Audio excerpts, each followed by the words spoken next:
Greetings, everyone. Welcome back to Draw for Africa, a channel dedicated to exploring the challenges, opportunities, and future of our beloved continent.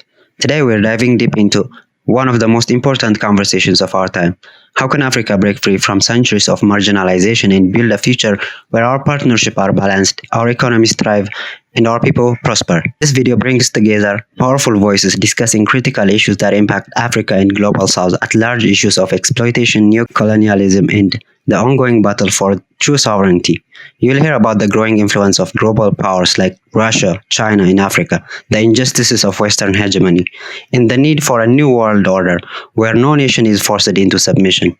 From the legacy of colonialism to the ongoing struggles of economic dependency, these voices raise essential questions about Africa's future and the global systems that shape it. Is the current world order truly equitable? What role does Africa play in shaping its destiny? And how can we rise from this shared history of exploitation to create a future where Africa stands strong, independent, and united?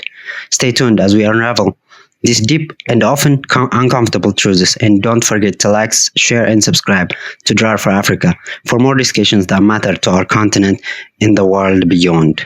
In spite of the endowment, the natural resources, Africa is supposed to own no less than 60% of global endowment, but still Africa is marginalized, Africa is backward, Africa is a subsistence economy continent. How can Africa extricate itself from this situation, develop to a level where partnership will be balanced and future generations will enjoy programs of change?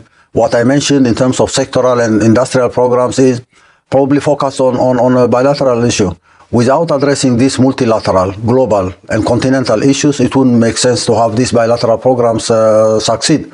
So it has to be seen within a broader scope. The involvement of the Russian Federation in Africa, in a number of sub-regions, every nation in Africa, ultimately to create a synergy out of these cooperation programs is very critical. It's not an option. It's a necessity as of now. And this growing partnership between the Russian Federation and each and every sovereign nation in Africa, plus the collective approach of trying to find a broader ground for multilateral cooperation. And we need an order, a global order or a world order that enables everybody to share, cooperate. Complementarity will have to be there. You can't contain someone, you can't contain one nation, you can't force or even use force, all sorts of coercion to subdue nations. This is not acceptable. This is the law of the jungle. We need to get out of this, the law of the jungle. And people will have to be free, live like human beings. No one nation has any right to come and impose its wills on anybody else. And Russia has the right to defend itself. Russia is defending itself on behalf of everybody, every people, everywhere. So the question comes, what is the position of every nation as far as the imposition of sanctions on the Russian Federation or even declaring war against the Russian Federation? Our position was very clear. We are against containment. We are against the domination or hegemony of one nation. We can't accept it. It's not our specific case. It's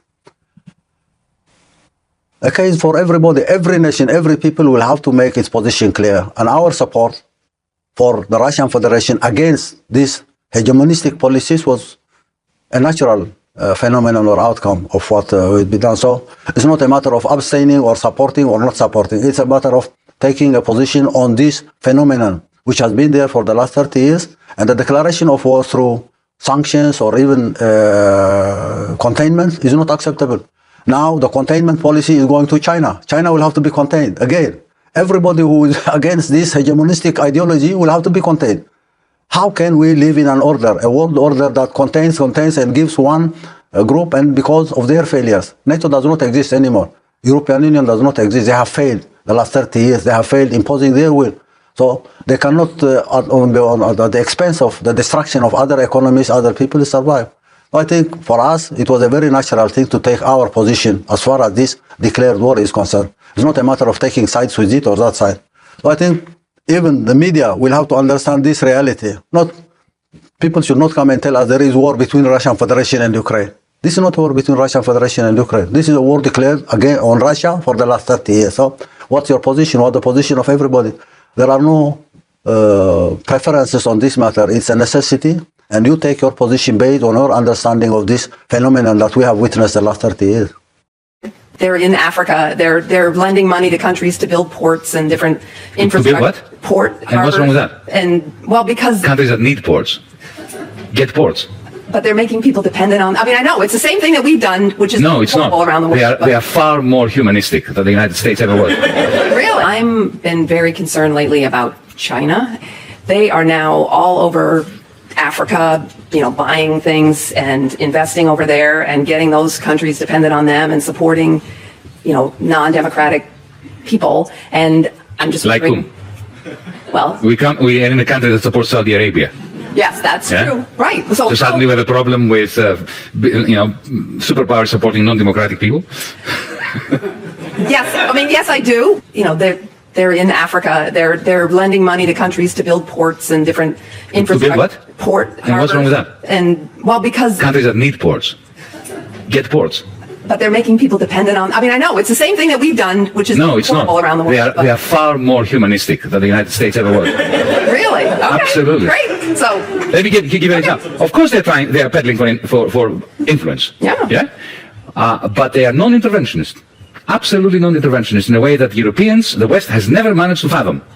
When it comes to the influence of China outside its borders, I have to say, firstly, it's quite remarkable that they don't seem to have any military ambitions. Secondly, Africa. I'll give you an example, a specific example. Ethiopia. 2004, because I happened to be there and I have some first-hand experience of it. They went into Ethiopia. I'll tell you why they went into Ethiopia, because they suspected there was oil. Because China is a major industrial power, but it lacks primary resources. Now, instead of going into Africa with troops, colonially, destroying the country, killing people like the West has done for the last 100 years, what they did was, they went to Addis Ababa, and they said to the government, we would like, we can see you have problems with your infrastructure, we would like to build some new airports, upgrade your railway system, create a telephone system, and rebuild your roads. And we'll do this all for free. No strings attached. We don't want anything from you. And they did. Why did they do it? Because it's soft power. Because because they knew that if oil is discovered, and it was discovered later, then, of course, the Ethiopian government will be much more open to Chinese oil companies coming there. They have never combined their investment with imperialistic. Can you imagine if that was a German company or an American company? That's why I'm saying I don't think you should worry. Okay, I won't. Over to you, Vijay, because many of us say we're fighting the same fight again and again and again. There was a conversation yesterday, will this fight ever end? Will this fight ever end? Well, first, Asad, thanks for forcing me to come to Glasgow. When I walk the streets of cities like this, Glasgow was the UK's second most important city. Beautiful buildings, beautiful streets, a gorgeous city. It had Red Clydeside in 1919, the uprising to create a Soviet in Scotland. But it was, crushed, of course. When I see cities like this, I think also about the other side of it. There's a phrase from Walter Benjamin, every monument of civilization is also a monument of barbarism. I think of the famines in Bengal, the jute workers in Bengal sending jute to Dundee through the Glasgow port. I think of human beings from Africa enslaved and brought from Ghana to the New World, and all those profits getting sucked into cities like London and Glasgow. Between 1765 and 1938, the British Isles stole $45 trillion pounds from India, 45 trillion sterling from India. We never got paid for that. When the British left India, when we threw the British out, our literacy rate was 13%. So much for several hundred years of so-called civilization. Meanwhile, our landscapes were destroyed. Coal was foisted on India.